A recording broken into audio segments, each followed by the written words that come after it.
ভাই সোজা ফেল হ্যাঁ ঠিক আছে খাবে তারা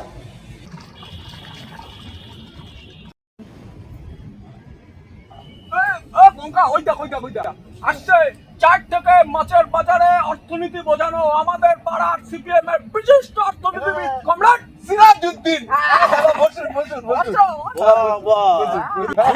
ধন্যবাদ যেই বাজেট পেশ হয়েছে অমনি বেরিয়ে পড়েছেন পাড়ার লোকেদের ভুলভাল বোঝাতে সেটা পারলে কি তোমার মতো এরকম অসংগঠিত শ্রমিকের মজুরি কম হতো, পরিযায়ী শ্রমিক হতে হতো, তোমার স্কুলের বাচ্চাটার মিড ডে মিলের পুষ্টির অভাব হতো? হ্যাঁ, গরিব খেটে খাওয়া মেহনতি মানুষের জন্য কি দিশা দেখাচ্ছে এই বাজেট? অথচ তোমরা কাঁধে ফ্ল্যাগ নিয়ে একটা ভুলভাল দলের মিছিলে যাচ্ছ এবং তাদেরকে ভুলভাল ভাবে ভোট দিয়ে চলে আসছে।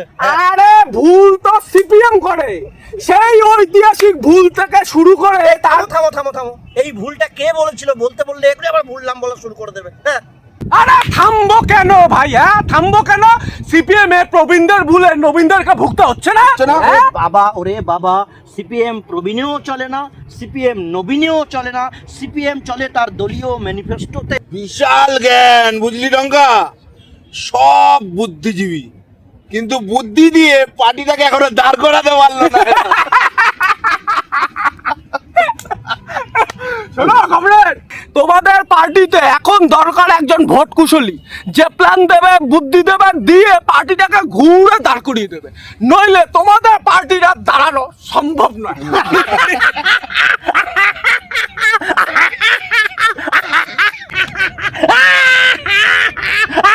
এই হেসো না, আর দেখতে পাচ্ছ না তোমাদের বিরোধী দলগুলো কেমন নতুন নতুন স্লোগান নিয়ে আসছে?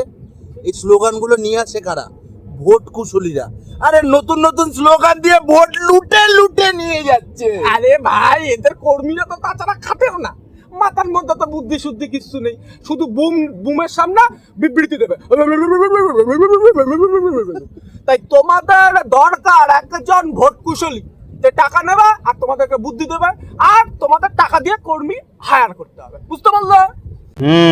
বুঝলাম, বাজারে কথাটা খুবই ছড়িয়েছে, কিন্তু খোকা, এই বামপন্থী এবং কমিউনিস্ট পার্টিকে কোনো ভোট কুশলী হায়ার করতে হয় না, তাদের দলীয় ম্যানিফেস্টোটাই এনাফ, বুঝেছো? হ্যাঁ, তাছাড়া এই যে কোটি কোটি কোটি কোটি কোটি কোটি টাকা দিয়ে ভোট কুশলী হায়ার করা হলো, সেই টাকাটা কার পকেট থেকে যাচ্ছে? হ্যাঁ, নিশ্চয়ই জনগণের পকেট থেকেই টাকাটা যাচ্ছে।